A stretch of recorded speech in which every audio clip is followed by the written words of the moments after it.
মনে করো তুমি একটি মোবাইল কিনতে চাও। এখন এই মোবাইল দিয়ে তুমি পাবজিও খেলতে পারো, বা যদি তোমাদের পাবজি না থাকে তোমরা অন্য যে কোনো গেমস খেলতে পারো, অথবা এই মোবাইল দিয়ে তোমরা 10 মিনিট স্কুলের কোনো ভিডিও দেখতে পারো। এখন ব্যাপারটা এরকম না যে শুধু তোমাকে পাবজি খেলতে হবে। তুমি যে কোনো মোবাইল গেম খেলার জন্য হয়তো মোবাইল কিনতে পারো, অথবা এই একই মোবাইল দিয়ে কিন্তু তুমি 10 মিনিট স্কুলের ভিডিও দেখতে পারো, তুমি মোবাইলে গেমও খেলতে পারো, আর যে কোনো কাজই করতে পারো। এখন ব্যাপারটা হচ্ছে এই মোবাইলটা কিনতে ধরো আমরা এখানে ধরলাম যে আমার 10টা পয়সা খরচ হবে। তো জাস্ট ফর এক্সাম্পল আর কি, 10 পয়সা এখন মোবাইল পাওয়া যায় না, তো এটা হচ্ছে মোট 10 পয়সা খরচ হবে। কিন্তু তোমার কাছে এই 10 পয়সা বর্তমানে নেই। তো তুমি যেটা করতে পারবে সেটা হচ্ছে তুমি 1 পয়সা 1 পয়সা করে মোট 10 মাসে 10 পয়সা তুমি ফেরত দিতে পারবে। তার মানে হচ্ছে তুমি কিস্তিতে এই মোবাইলটা কিনতে পারবে, কেউ যদি তোমাকে এই ফ্যাসিলিটিটা দেয়। এখন যে তোমাকে এই সুবিধা দিবে সে শুধুমাত্র যে তোমাকে যে অর্থ প্রদান করবে সেটাই ফেরত নিবে তা না, তার সাথে কিন্তু এক্সট্রা সুদও নিবে। তো তুমি যেটা করবা সেটা হচ্ছে তোমার এই যে পুরো যে অর্থটা হবে সেটা তুমি কিস্তিতে কিস্তিতে পরিশোধ করবে। অর্থাৎ মোট যদি 11 পয়সা হয়, তুমি 1 পয়সা 1 পয়সা করে মোট প্রতি মাসে যদি হয় বা প্রতি বছরে যদি হয়, ধরো ফর এক্সাম্পল প্রতি বছরে হলো, তো তার মানে প্রতি বছরে তুমি 1 পয়সা করে 11 বছরে তোমার এই যে পুরো মোবাইলটা সেটার অর্থটা ফেরত তুমি দিয়ে দিবে। তার মানে তুমি কিন্তু মোবাইলটা এখনই পেয়ে যাচ্ছ, এবং তোমার যে তোমাকে মোবাইল কেনার জন্য যে অর্থটা দেওয়া হয়েছিল সেটা তুমি 11 বছরে পরিশোধ করছো। এই যে তুমি প্রতি বছরে একটা নির্দিষ্ট অ্যামাউন্ট পরিশোধ করছো, তো 11 বছর ধরে যে তুমি পরিশোধ করছো, এটার বর্তমান মূল্যটা যদি আমরা নির্ণয় করতে চাই সেটা আমরা কিভাবে নির্ণয় করব, এবং আমাদের এইটা তুমি যে প্রতি বছরে 1 টাকা বা 1 পয়সা করে দিচ্ছ, এটা কিন্তু বা এটাকে কিন্তু কিস্তি বলা হয়। তো এই ব্যাপারটাই, এই যে কিস্তির ব্যাপারটা, বার্ষিক বৃত্তির ব্যাপারটা, তারপরে হচ্ছে আমাদের এই যে ভবিষ্যতে যে অর্থটা হবে, আমাকে যে ঋণ দেয়া হয়েছে এখান থেকে আমি যে অর্থটা প্রদান করব সেটার বর্তমান মূল্য নির্ণয় করাটা, এই যে পুরো ব্যাপারটা এটাই আমরা এই ভিডিওতে দেখব। তো বন্ধুরা, তোমাদের সবাইকে স্বাগতম আমাদের অর্থের সময় মূল্য এই অধ্যায়ের বার্ষিকী বা অ্যানুইটি, বার্ষিক কিস্তির ক্ষেত্রে অ্যানুইটির বর্তমান মূল্য নির্ণয়, এই টপিকগুলো নিয়ে আমরা আলোচনা করব। এই টপিকটা কিন্তু খুব খুব খুব বেশি ইম্পর্টেন্ট, এবং এখান থেকে কিন্তু পরীক্ষায় তোমাদের প্রশ্ন আসার সম্ভাবনা অনেক বেশি। তো চলো আমরা আমাদের আলোচনাতে চলে যাই, এবং পুরো আলোচনা জুড়ে আমি ফাইন্যান্স ইনস্ট্রাক্টর হিসেবে তাওকির সাকিব রয়েছি, এবং আমি চেষ্টা করব পুরো টপিকগুলো তোমাদের খুব ভালোভাবে বুঝিয়ে দিতে। তো প্রথমেই আমরা আসি বার্ষিক বৃত্তি কাকে বলে, যেটা আমরা অলরেডি উদাহরণে দেখলাম। তো বার্ষিক বৃত্তি বলতে ভবিষ্যতে নির্দিষ্ট সময়ের ব্যবধানে সমপরিমাণ অর্থের আন্তঃপ্রবাহ ও বহিঃপ্রবাহকে বোঝানো হয়। সুতরাং আমরা বলতে পারি সমান সময়ের ব্যবধানে সমপরিমাণ অর্থের নগদ প্রবাহকে বার্ষিক বৃত্তি বলা হয়। তো আমাদের এই যে বার্ষিক বৃত্তি, এটার মূলত দুইটা বৈশিষ্ট্য রয়েছে। একটা হচ্ছে সমপরিমাণ অর্থের নগদ প্রবাহ, এবং 2 নম্বরে আসে সমান সময়ের ব্যবধান। তো তার মানে আমাদের এই যে নগদ যে প্রবাহটা থাকবে এটা সবসময় সমপরিমাণ থাকবে, এবং এরপরে আসে আমাদের মাঝখানে যে সময়ের ব্যবধানটা, অর্থাৎ এরকম যদি হয় 1 বছর পর পর, তার মানে সবসময় 1 বছর পর পরই হবে। তো এটা হচ্ছে এই সময়ের ব্যবধানটা। তো এই পর্যায়ে আমরা দেখব আমাদের এই যে বর্তমান মূল্য নির্ণয়ের ক্ষেত্রে বা বার্ষিক বৃত্তির ক্ষেত্রে, যখন আমরা বর্তমান মূল্য নির্ণয় করতে যাব সেক্ষেত্রে আমাদের বার্ষিক বৃত্তি কিন্তু 2 প্রকার। একটা হচ্ছে সাধারণ বার্ষিক বৃত্তি, অর্থাৎ যেটা বা যে নগদ প্রবাহ সময়কালের শেষ তারিখে ঘটে, সেক্ষেত্রে কিন্তু আমরা এই সূত্রটা ব্যবহার করব। এখন এই সূত্রটা ব্যবহার হবে যখন বার্ষিক আমাদের কিস্তি হবে। তো এরপরে আসে এই সূত্রটা ব্যবহার হবে যখন বছরে একাধিকবার কিস্তি সংঘটিত হবে। তো এরপরে আসে আমাদের আরেকটা যে আমাদের বার্ষিক বৃত্তির প্রকারভেদ রয়েছে, সেটা হচ্ছে প্রদেয় বা অগ্রিম বার্ষিক বৃত্তি। অর্থাৎ এটা হচ্ছে যখন আমাদের মেয়াদকালের শুরুতে আমাদের কিস্তি প্রদান করা হবে, সেটা হয়ে যাবে আমাদের অগ্রিম বা বার্ষিক বৃত্তি। তো এইটা নিয়ে মূলত আমরা এ পর্যায়ে আলোচনা করব না। এই আমাদের প্রদেয় বা অগ্রিম বার্ষিক বৃত্তি নিয়ে আমরা অন্য কোনো ভিডিওতে আলোচনা করব। এক্ষেত্রে আমাদের আলোচনার মূল যে বিষয়টা সেটা হচ্ছে জাস্ট আমরা এই সূত্রটা নিয়ে কাজ করব, অর্থাৎ হচ্ছে বার্ষিক বৃত্তির ক্ষেত্রে বা হচ্ছে আমাদের বার্ষিক যখন কিস্তি প্রদান করা হবে সেক্ষেত্রে আমরা কিভাবে আমাদের বর্তমান মূল্যটা নির্ণয় করব। বাকি যে আমাদের সূত্রগুলো রয়েছে এগুলো আমরা অন্য ভিডিওতে আলোচনা করব। তো চলো আমরা এবার আমাদের যদি মূল আলোচনাতে যাই, যদি আমরা প্রথমে একটা প্রশ্ন দেখি, এখানে বলা আছে আপনি যদি 5 বছর যাবত প্রতি বছর শেষে রূপালী ব্যাংক হতে 700 টাকা গ্রহণ করতে চান, তাহলে বার্ষিক 8% হার সুদে তার বর্তমান মূল্য কত হবে। তার মানে দেখো জিনিসটা কি, যে 5 বছর যাবত প্রতি বছর শেষে রূপালী ব্যাংক আমাকে 700 টাকা দিবে এবং তার মানে আমাকে বর্তমানে কিছু টাকা এই রূপালী ব্যাংকে জমা রাখতে হবে এবং এই টাকার উপরে ব্যাংক 8% হারে সুদ দিবে এবং এর ফলে 5 বছর যাবত প্রতি বছর শেষে কিন্তু আমি এই 700 টাকা করে গ্রহণ করতে পারবো। এখানে একটা জিনিস খেয়াল রাখতে হবে, এখানে কিন্তু বলাই আছে প্রতি বছর শেষে। তো যদি এই কথাটা বলা থাকে তাহলে তো হচ্ছে আমাদের সাধারণ যে বার্ষিক বৃত্তি রয়েছে সেটা হবে। আবার যদি এই কথাটা বলা না থাকে সেক্ষেত্রেও কিন্তু এটাই হবে। যদি বলা থাকে প্রতি বছরের শুরুতে বা প্রতি মাসের শুরুতে, সেক্ষেত্রে কিন্তু আমাদের অগ্রিম বার্ষিক বৃত্তি হবে। বাট যদি বলা থাকে যে প্রতি বছরের শেষে, তার মানে এটা হচ্ছে সাধারণ বার্ষিক বৃত্তি। এরপর আসে 700 টাকা গ্রহণ করতে চান, তাহলে বার্ষিক 8% হার সুদে তার বর্তমান মূল্য কত হবে। তো এটা যদি আমরা এখন এই সূত্রটায় বসাতে চাই, আমরা কিন্তু জানি এখানে এই সূত্রটাই ব্যবহার করা হবে। তো এখানে আমাদের 5 বছর যাবত প্রতি বছর শেষে যে একই কোশ্চেনটা করা আছে। তো এখানে আমাদের এই যে এন মানে হবে 5 বছর এবং সি দ্বারা 700 টাকা বোঝাবে। তো এখানে আমরা প্রেজেন্ট ভ্যালু অফ অ্যানুইটি এই সূত্রটা বসালাম। এরপরে হচ্ছে সি, সি এর মান হচ্ছে আমাদের যেই কিস্তিটা হবে, অর্থাৎ হচ্ছে বা নগদ প্রবাহটা হবে বা যেটাকে অ্যানুইটি বলা হয়। তো দেখো এখানে বলা আছে ব্যাংক হতে 700 টাকা গ্রহণ করতে চান, তার মানে এই যে 700 এটা কিন্তু একটা নির্দিষ্ট সময় ধরে গ্রহণ করছে। তো তার মানে এটাই হবে আমাদের সি এর মান। এরপর আসে 1 মাইনাস, তো এখানে সূত্র ইউজ করতে হবে এবং আই যেটা আই হচ্ছে আমাদের 8%। তো এটাকে যদি আমরা দশমিকে ভাঙাই তাহলে আসে 0.8। এটাকে যদি আমরা টু দি পাওয়ার করি, টু দি পাওয়ার n আসে বা টু দি পাওয়ার 5 এবং এরপর আসে ডিভাইডেড বাই আই 0.08। তো সুতরাং এখান থেকে আমরা বলতে পারি আমাদের এই যে প্রেজেন্ট ভ্যালু অফ অ্যানুইটিটা সেটা আছে 2795.10 টাকা।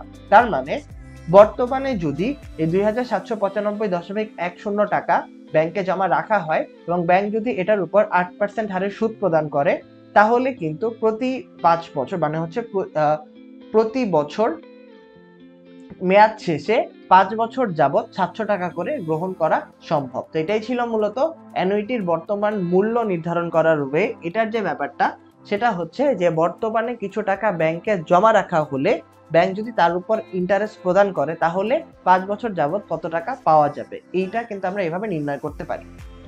তো এরপরে আমরা যদি আরেকটা এক্সারসাইজ দেখি, এখানে বলা আছে আপনি যদি 5 বছর যাবত প্রতি বছর শেষে ব্যাংক হতে 1000 টাকা গ্রহণ করতে চান, তাহলে বার্ষিক 10% হার সুদে তার বর্তমান মূল্য কত হবে। তার মানে দেখো এখানে যেটা জানতে চাওয়া হয়েছে যে 7 বছর যাবত প্রতি বছর শেষে একটা নির্দিষ্ট অ্যামাউন্ট টাকা গ্রহণ করতে চায়।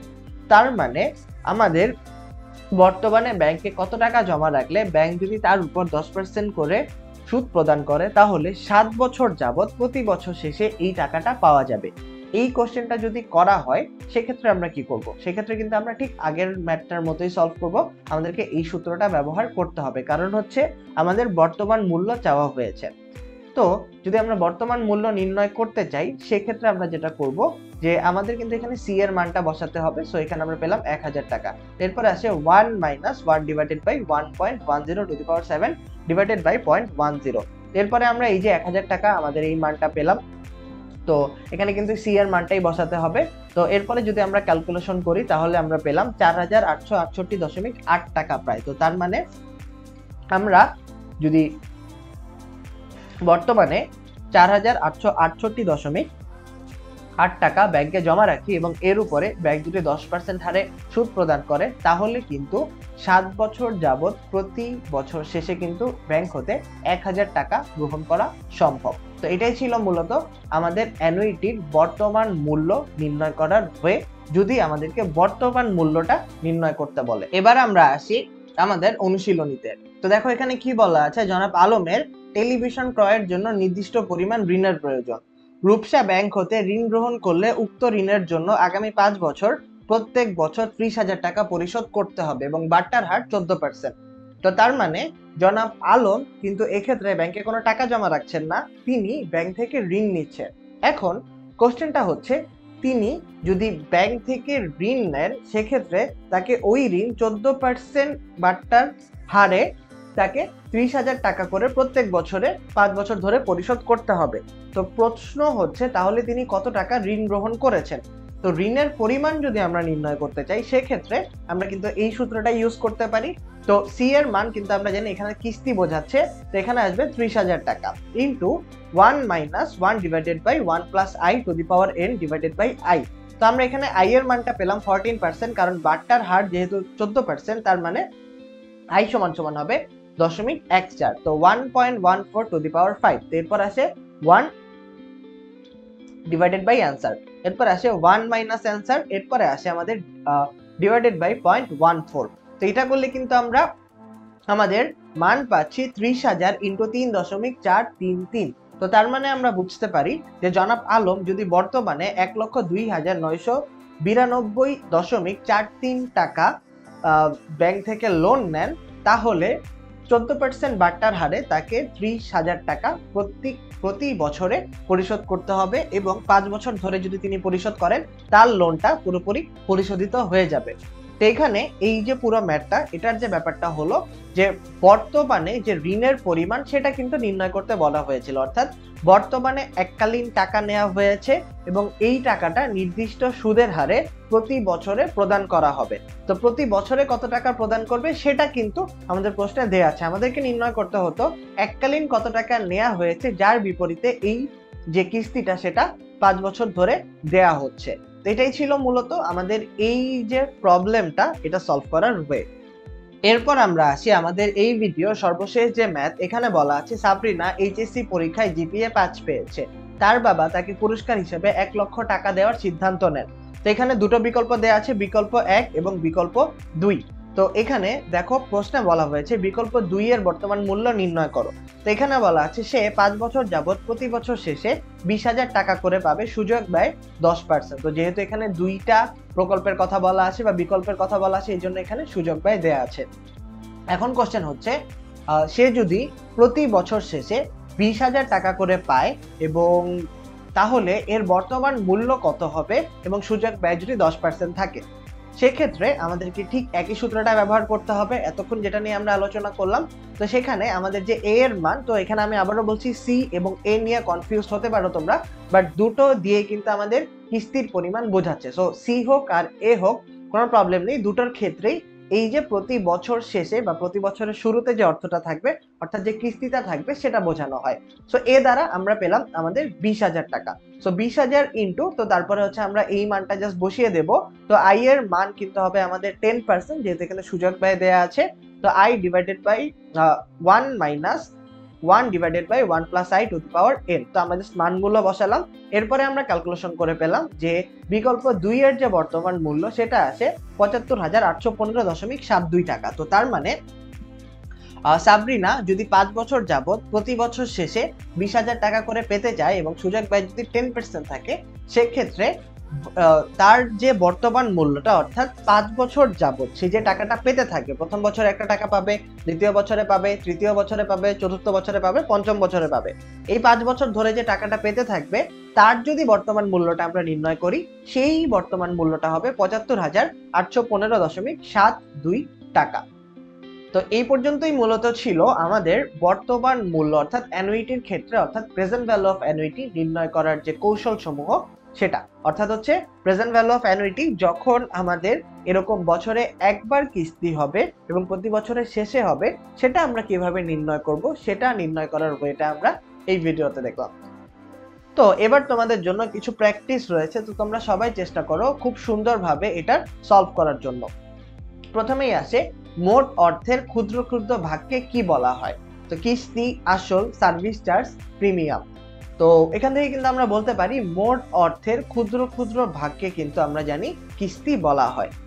অর্থাৎ হচ্ছে ওই যে একদম আমরা একটা যে উদাহরণ দেখেছিলাম যে যদি আমাদের 20 টাকা হয়, অর্থাৎ হচ্ছে বা যদি 11 পয়সা হয়, আমরা যদি পুরো 11 পয়সাটাকে 1 পয়সা 1 পয়সা করে ভাগ করি, তো এটা কিন্তু হচ্ছে আমাদের কিস্তি। এরপরে আসে নির্দিষ্ট সময়ে একই অর্থ দেওয়া বা নেওয়াকে কি বলে। তো আমরা কিন্তু জানি নির্দিষ্ট সময়ে একই অর্থ দেয়া বা নেয়াকে কিন্তু বৃত্তি বলা হয়ে থাকে। এরপরে আমরা আসি সমহারে গৃহীত অর্থ কোনটি, বার্ষিক বৃত্তি, পেনশন, কিস্তি, বন্ধকি ঋণ। এখান থেকে কিন্তু আমরা বলতে পারি সমহারে গৃহীত যে অর্থ সেটা কিন্তু হচ্ছে বার্ষিক বৃত্তি। এরপরে আসে বার্ষিক বৃত্তি কত প্রকার। তো আমরা কিন্তু অলরেডি ভিডিও থেকে জেনেছি যে বার্ষিক বৃত্তি কিন্তু মূলত দুই প্রকার। একটা হচ্ছে সাধারণ বার্ষিক বৃত্তি যেটাকে অর্ডিনারি অ্যানুইটি বলা হয়, এবং আরেকটি হচ্ছে অ্যানুইটি ডিউ বা অগ্রিম বার্ষিক বৃত্তি যেটাকে বলা হয়। তো এরপরে আসে কোন সূত্র ব্যবহারের মাধ্যমে ভোক্তা ঋণের পরিমাণ নির্ধারিত হয়। সো এই ভোগ্য পণ্য আমাদের ক্রয় করার জন্য ক্রেতা সাধারণ যে ঋণ নিয়ে থাকে সেটাকে কিন্তু ভোক্তা ঋণ বলা হয়ে থাকে। তো আমরা কিন্তু এই ম্যাথের ক্ষেত্রেও একটা দেখেছি। তো সুতরাং এখান থেকে আমরা বলতে পারি যে আমাদের প্রেজেন্ট ভ্যালু অফ অ্যানুইটি এই সূত্র ব্যবহারের মাধ্যমে কিন্তু ভোক্তা ঋণের যে পরিমাণ সেটা নির্ধারণ করা হয়ে থাকে। তো বন্ধুরা, এই পর্যন্তই মূলত ছিল আমাদের এই ভিডিওটা নিয়ে আলোচনা, এবং এই টপিকগুলো কিন্তু খুবই বেশি ইম্পর্টেন্ট। তাই আমি আশা করব তোমরা সবাই খুব মনোযোগ দিয়ে ভিডিওগুলো দেখেছো, এবং এরপরে এই টপিকগুলো নিয়ে আর কারোরই কোনো প্রবলেম থাকার কথা না। পরবর্তী ভিডিও দেখার জন্য সবাইকে আমন্ত্রণ জানিয়ে এই ভিডিওটা আমরা এখানেই শেষ করছি।